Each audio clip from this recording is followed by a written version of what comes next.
अंता में वसुंधरा राजे और भजनलाल शर्मा के एक साथ मोरपाल सुमन के प्रचार में रोड शो करने के बाद विपक्ष बौखला गया है। गोविंद सिंह डोटासरा और टीकाराम जूली दोनों को लेकर अनर्गल बयान दे रहे हैं। बौखलाए भी क्यों ना। पूर्व सीएम और सीएम के एक साथ आने पर अंता का चुनावी समीकरण बदल सकता है। अंता में वसुंधरा राजे की जनता में अच्छी खासी पैठ है और अब उनके भजनलाल के साथ अंता जाने से वहां की जनता का भाजपा के लिए नजरिया बदल सकता है, जो भाजपा प्रत्याशी मोरपाल सुमन को इस चुनाव में मददगार साबित होगा। वहीं भजनलाल और वसुंधरा के बीच की दूरियां कम होती देख और समीकरण के बदलने के आसार देख गोविंद सिंह डोटासरा ने जनता को भाजपा के अंदर चल रही अंतर्कलह याद दिला दी कि भाजपा को अंता से टिकट तय करने में कितना समय लगा था।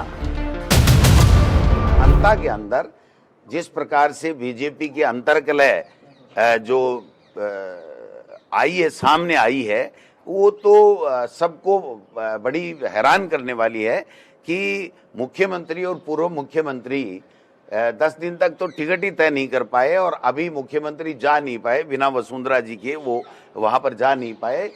गोविंद सिंह डोटासरा ने जनता को भाजपा की न सिर्फ अंतर्कलह याद दिलाई, बल्कि भजनलाल और वसुंधरा के एक साथ अंता आने की एक थ्योरी भी सुना दी कि कभी एक दूसरे से बात न करने वाले भजनलाल और वसुंधरा एक साथ अंता क्यों आए। देखिए, वो तो मुख्यमंत्री जी जा नहीं पा रहे थे वसुंधरा जी की बिना इजाजत के, क्योंकि झालावाड़ भी नहीं जा पाए। वसुंधरा जी ने कहा कि नहीं आपको आने की जरूरत नहीं, स्टेट एंकर से मुख्यमंत्री को वापस आना पड़ा था और अभी भी उन्होंने 2-3 बार कहलवाया।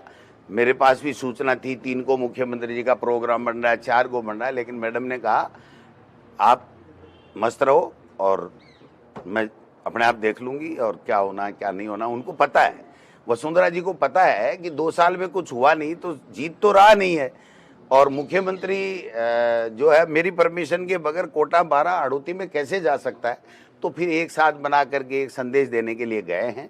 वहीं गोविंद सिंह डोटासरा ने भाजपा के पूर्व विधायक कंवरलाल मीणा पर निशाना साधते हुए कहा कि भाजपा ने पिछले 2 साल में अंता की जनता के लिए कुछ नहीं किया, इसलिए वसुंधरा और भजनलाल जवाबदेही से बचने के लिए भी एक साथ आए हैं। क्या है मुख्यमंत्री जी के पास कहने के लिए, और वसुंधरा जी वहां जाके क्या कह सकती है कि मैंने 2 साल में इस सरकार से ये करवा दिया।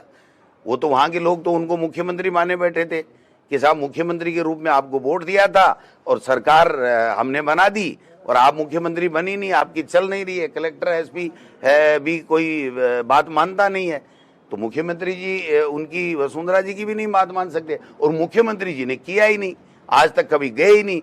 मैं गए थे कई गाँव में, मैंने 15-20 गाँव में दौरे किए, वहां पर पूछा कि यहाँ का जीता हुआ विधायक एक दिन भी हमारे किसी गाँव में नहीं आया, 1 रुपए का काम नहीं कराया, जो पहले कराया वोट रोक के बैठे हैं। तो इससे ज्यादा तो और क्या होगा। तो वहां तो सब कुछ बीजेपी का तो सुपड़ा साफ है भाई साहब। वहां एक तरफ डोटासरा का कहना है कि जनता ने भाजपा को यह सोचकर वोट दिया था कि वसुंधरा सीएम बनेगी, लेकिन उनकी उम्मीदों पर पानी फिर गया और सीएम भजनलाल ने अंता की जनता के लिए अब तक कुछ नहीं किया, इसलिए वो दोनों जनता का सामना करने एक साथ गए थे। वहीं दूसरी तरफ टीकाराम जूली का कहना है कि कांग्रेस का डर पूर्व मुख्यमंत्री वसुंधरा राजे और मुख्यमंत्री भजनलाल शर्मा को एक साथ ले आया है। साथ ही टीकाराम जूली ने दोनों पर झूठा प्रदर्शन करने के आरोप भी लगाए। गोविंद सिंह डोटासरा ने मदन राठौड़ के बयान का हवाला देते हुए मोरपाल सुमन के हार की घोषणा भी कर दी। अभी मुख्यमंत्री जा नहीं पाए, बिना वसुंधरा जी के वो वहां पर जा नहीं पाए और मदन राठौड़ साहब जो बीजेपी के प्रदेश अध्यक्ष हैं, वो एक दिन गए और जाकर के कहा कि इसको जिताओगे तो हम हो सकता है हम मंत्री बना दें। तो ये प्रलोभन झूठे वही व्यक्ति देता, जब जीत ही नहीं रहा तो मंत्री कहां से बनेगा।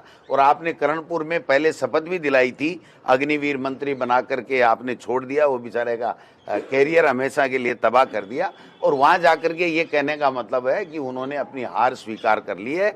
उनको पता है कि हम साधारणतया अपनी योजनाओं पे 2 साल की गवर्नेंस की बात करके और हम चुनाव नहीं जीत सकते हैं, इसलिए उन्होंने ये स्वीकार कर लिया। और गोविंद सिंह डोटासरा के इन बयानों को सुनने और टीकाराम जूली के ट्वीट को देखने के बाद लग रहा है कि भजनलाल और वसुंधरा के एक साथ आने से कांग्रेस में इनसिक्योरिटी आ गई है। खैर, अंता चुनाव होने के बाद ही पता लगेगा कि कांग्रेस की यह इनसिक्योरिटी कितनी सही थी और भजनलाल वसुंधरा के रोड शो का मोरपाल सुमन को कितना फायदा मिलेगा।